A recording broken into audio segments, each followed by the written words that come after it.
Welcome to video 6, specific considerations for system components. My name is Alan Gregory, the Technical Manager for Indepth Hygiene Services Limited. I'm going to talk about the need to consider specific considerations for the various parts of a ventilation system. Firstly, we need to consider the air handling plant. There are specific considerations that we need to take account of, particularly access. We need to be able to gain access into all parts of the system.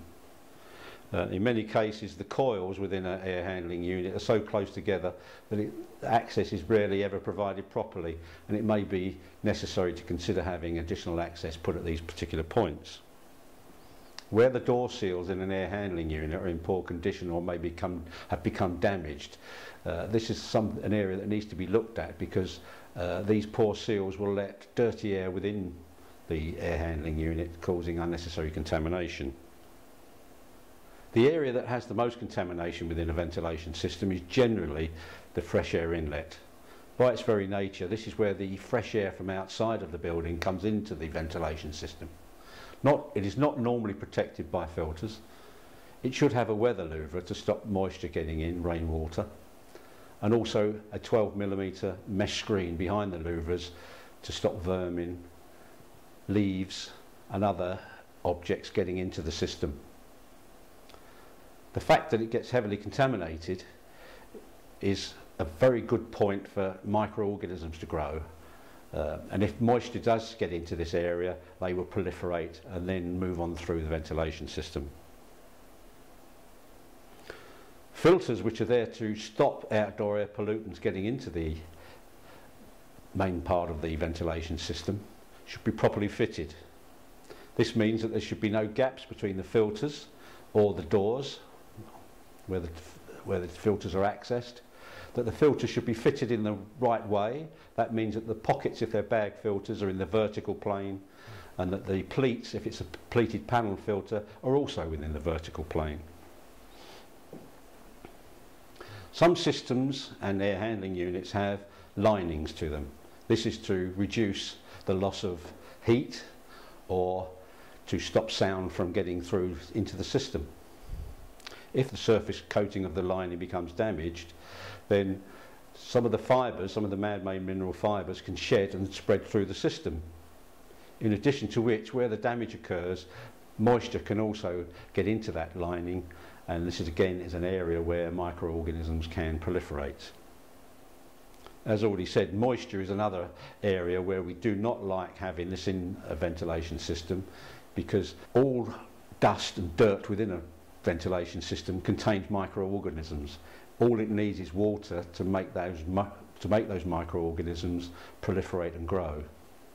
So some of the causes for moisture within the system are condensation, humidification, and where the ductwork has poor duct seals and maybe outside the building, rainwater can get into the ductwork by means of the openings within the poor duct joints.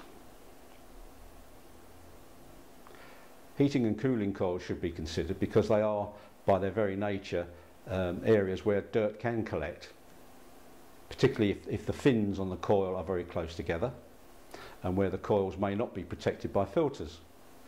Where the gaps in the filters are quite narrow, it is possible for the dirt to accumulate, for condensation to get onto those fins, and again this will help to proliferate microbial activity.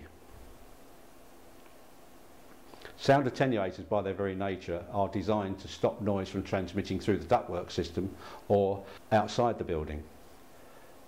The pods within these sound attenuators, in many cases, contain man-made mineral fibres, and if those pods become damaged, or the surface coatings of those pods become damaged, again, they may shed the fibres into the ductwork system or let moisture into them.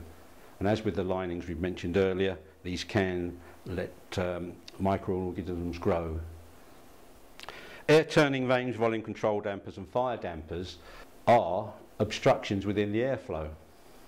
The air turning vanes are designed to make the air turn around square corners, and because they are in the airstream, inevitably any dirt that gets within the system can accumulate on those surfaces. The same is true for volume control dampers, because again they have surfaces that are in the airstream, and fire dampers to a lesser degree have that same property. Induct heat exchangers and coils quite often do not have sufficient access points available for regular cleaning and maintenance, and therefore these can, like normal coils with an air handling unit, become heavily soiled and clogged.